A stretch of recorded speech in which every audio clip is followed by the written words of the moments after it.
ایک بار کا واقعہ ہے کہ ایک ملک میں ایک بادشاہ رہتا تھا اور وہ بادشاہ موت سے بہت ڈرتا تھا اور وہ جو ہے قیامت تک زندہ رہنا چاہتا تھا. تو اس کے دل میں اس کے دماغ میں خیال آتا ہے کیوں نہ اپنے ملک کے اپنی بادشاہت کے اندر جتنے حکیم ہیں سارے حکیموں کو بلایا جائے اور بلا کر کوئی ایسی دوا بنوائی جائے جس سے وہ قیامت تک زندہ رہے.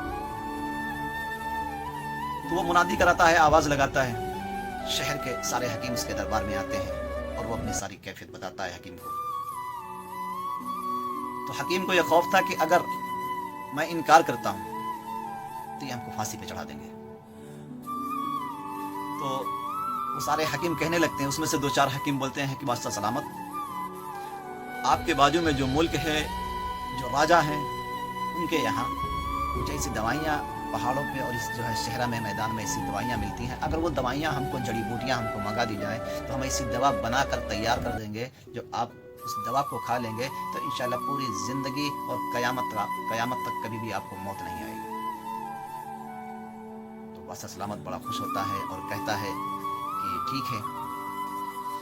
وہ اپنے 5 وزیروں کو بلاتا ہے اور حکم دیتا ہے کہ فلاں شہر میں اس بادشاہ کے پاس جاؤ اور میرا پیغام دینا اور وہاں سے جو ہے جڑی بوٹیاں لے کر آنا. پھر کیا ہوتا ہے کہ وہ 5 وزیر تیار ہوتے ہیں, گھوڑے پہ بیٹھتے ہیں اور وہ سفر کے لیے روانہ ہو جاتے ہیں. اور سفر سے روانہ ہونے کے بعد تقریباً 3 دن کے بعد اس شہر میں پہنچتے ہیں, اس قصبے میں پہنچتے ہیں جہاں پہ دوسرے راجہ رہتے تھے, ان کی بادشاہت تھی.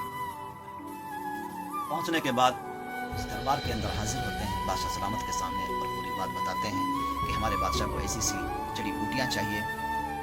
تو بادشاہ سلامت ان کی باتوں کو سن کر مسکراتا ہے اور مسکرانے کے بعد وہ اپنے وزیروں کو حکم دیتا ہے کہ ان 5 حکیموں کو لے جاؤ اور جو بستی کے باہر, اس بستی کے باہر جو پہاڑ ہے, اس پہاڑ کے اندر جو غار ہے, اس غار کے اندر ان کو جا کر کے بند کر دو اور ان کو بتا دینا کہ جب تک یہ پہاڑ ریزہ نہیں ہو جاتا ہے, یہ خود اپنی مرضی سے یہ پہاڑ کے 2 ٹکڑے نہیں ہو جاتے ہیں, تب تک تم کو ہم نکالنے والے نہیں ہیں, تم کو اسی میں رہنا ہے.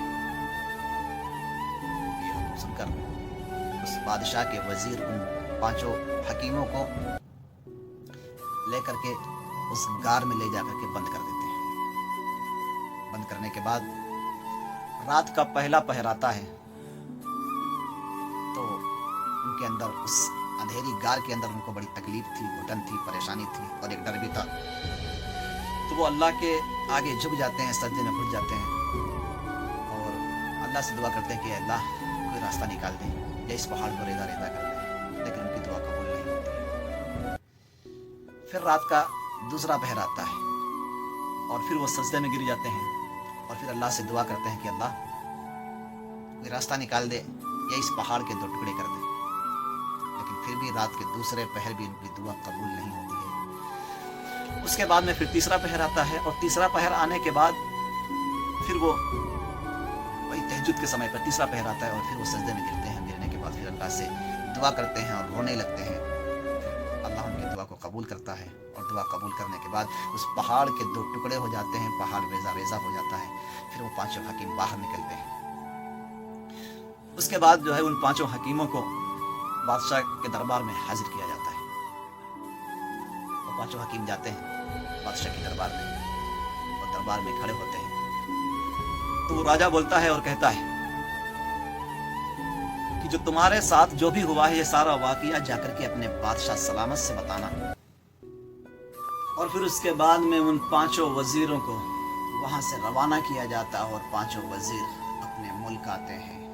اور جب ملک میں داخل ہوتے ہیں تو ان کا بڑا شان و شوکت سے استقبال کیا جاتا ہے. استقبال ہونے کے بعد وہ 5 وزیر محل میں داخل ہوتے ہیں اور محل میں داخل ہونے کے بعد سارا ماجرا, سارا واقعہ وہ اپنے بادشاہ سلامت کو بتاتے ہیں. سارا ماجرا سن کر کہ پہاڑ کے ریزہ ہو گیا اور پہاڑ جو ہے 2 ٹکڑوں میں بڑھ گئے, یہ ساری باتیں سن کر وہ بادشاہ بڑا حیران و پریشان ہوتا ہے کہ یار ہم تو اپنی رعایا کے اوپر بہت سارے ہم نے ظلم کیے ہیں, ان کو ہم نے ستایا ہے, ناحق فیصلہ کیا ہے. پھر وہ سجدے میں گر جاتا ہے اور پھر جب سجدے سے کھڑا ہوتا ہے تو اپنی رعایا کے سامنے یہ عہد کرتا ہے کہ آج کے بعد کبھی بھی ہم کسی کے اوپر ظلم نہیں کریں گے, کبھی کبھی کسی کا غلط فیصلہ نہیں کریں گے.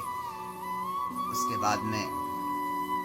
بعد میں ان 5 وزیروں کو انعام دیا جاتا ہے اور انعام دے کر کے ان کو روانہ کیا جاتا ہے. تو اس واقعے کو سنانے کا مطلب یہی ہے کہ آپ ہوں یا ہم کبھی بھی کسی کے